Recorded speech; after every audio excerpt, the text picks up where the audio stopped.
At ngayon naman ay laban naman ng Miss Universe. Miss Philippines Universe. Miss Universe Philippines ano nga ba? Tapos, pag ang Pinay nanalo ng Miss Philippines Universe, ewan, bahala kayo, ay ilalaban sa Miss Universe. O, ay paano nga kung ang bet nilang manalo ng Miss Universe, Miss Philippines Universe, ay hindi naman mananalo sa Miss Universe. O, di ba? Dapat ang kunin nila, yung talagang hating nila pang international, talagang pangkabugan. Oh, pero bakla, tawag ka na naman. Oh, ay? Oh, kumusta kayo lang laya? Ayaw nyo kasi magbago.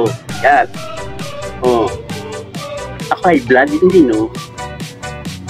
Oh, kasi si Win Market, tutulungan naman ng mga matera. Porque may anak na, nanay na.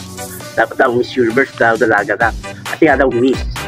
Eh, basta yun na yun, kahit naman Mrs. na, kahit yung pa yung tawagin ng Miss. Yung mga hindi nakakalam kasi na talagang international beauty queen si Win. Hindi na alam yun, no? Saka pa nyo alam, di ba? Yan ako nung kakaragbi mo. Umayos ka. Wala, nung kalaya ka na. Baklang ko. Oo, yun talagang bet ko, si Win. Sa question and answer pa lang, no? Ako nung mga panunod ko yun, talagang bet na bet ko na siya. At ako galing ka mo. Eh, si halo-halo-halo, sabi nga nila, hindi daw yan, ang tawag dyan, hindi daw yan magaling ng Pilipinas. Pero, si Italiano talagang dating niya, parang siyang Brazilian. Saka gusto ni halo-halo-halo, bakla mag-rumanta. So talaga ikamakot ni ang kanyang attention. Ni halo-halo-halo sa kanyang siyang judge. Hindi siya judge, hindi siya isa sa mga judges. Bakit siyang kinakatakutan ng mga siya bang di-decide? Eh bakit sumapa sila ng mga judges? Kung si halo-halo ang masusunod sa judging, kung sinong dapat manalo. Iba ang corona sa karapat-dapat. Saka may sign, alam mo ba nung, di ba 8 years ago nung manalo si Win Marquez ng Reina Hispano-Americana sa Bolivia. Oo, hindi kaya nakikinig eh. O ganun nga. Tapos, after 8 years, 2025, minanalo ulit ng Reina Hispano-Americana. At ito na nga, si Dia May, isang Pinay din. Yung si Eliana, maganda rin.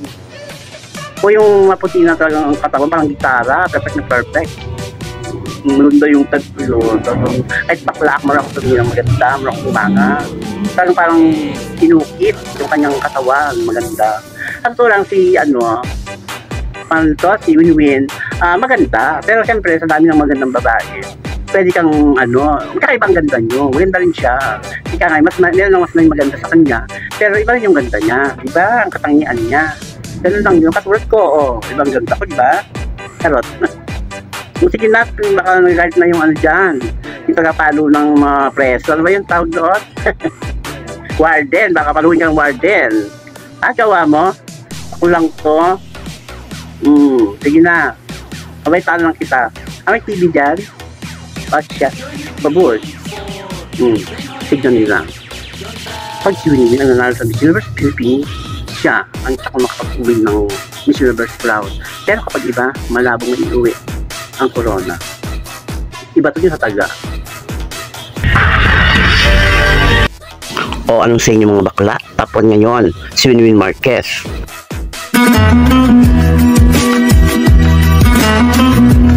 Sa totoo lang, bet na bet ko siya. Ito ang pinakamaganda para sa akin kung siya lang win for the goal. Go! How would you promote Hispanic American culture with the great difficulty or barrier of language? Namangha kayo, nagulat kayo kung sino yon. Oo, si Win yan. Yan ang kanyang winning answer nung nanalo siya sa Hispano-Americana noong taong 2017. Panoorin nyo. Buenas noches. Estoy muy feliz de estar aquí. Language can be learned, but the will and determination to contribute something to the organization cannot. It has to come from the heart, and it has to be natural. I believe that kindness is a universal language, that if you treat people with tolerance, patience, and love, you will understand each other.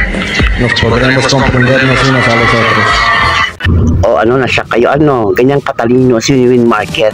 O maraming mas maganda sa kanya.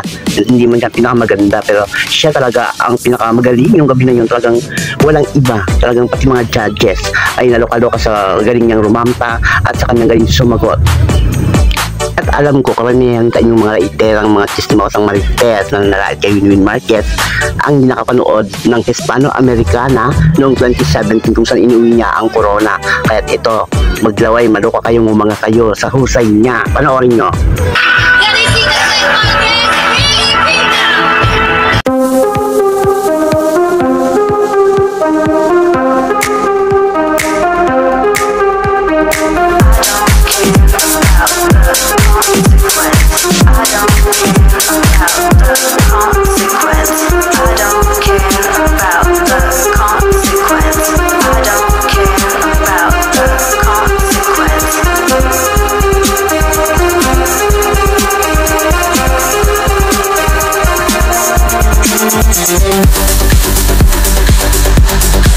O mga bashers ni Win, hindi pa rin makayuhanga sa kanya.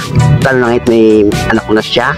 Binago na nga ng Miss Universe Organization ang rules na kahit na may anak at may asawa, pwede lang sumali basta babalik kinit lang katawan mo, wala kang kamot sa tiyan. Pwede kang sumali kahit sino ka pa. Kahit pa si Bakekang ka, pwede kang sumali. Fans ko, maraming salamat. Even after 10 years, after I first joined, 8 years since my last project, nakalala niyo pa din ako and sinusuportahan niyo pa rin ako hanggang ngayon. I will try my best to give you a good show, to give you a great performance na hindi ko mag-iit lang. Maraming salamat po. Again, I am Felicita Sen Win Marquez, Miss Universe Philippines, Muntinlupa. Ang sabi ng mga bakla at mga babaeng bakla dahil sa Thailand daw gaganapin ngayon ang Miss Universe ay malabo nating makuha ang corona. Ay hindi po ito yan dahil sabi nyo ang gusto ni halo-halo-halo ay mga mistisa lang, yung mga babaeng mistisa. Hindi lang yun. Gusto na rin yung mga paglampay baklang bakla. Kaya ikaw, Win, baklain mo talaga si halo-halo-halo ha. Galingan mo paglampag talagang itado mo yung mga balakang mo, ihambalos mo sa banglitang yun ha.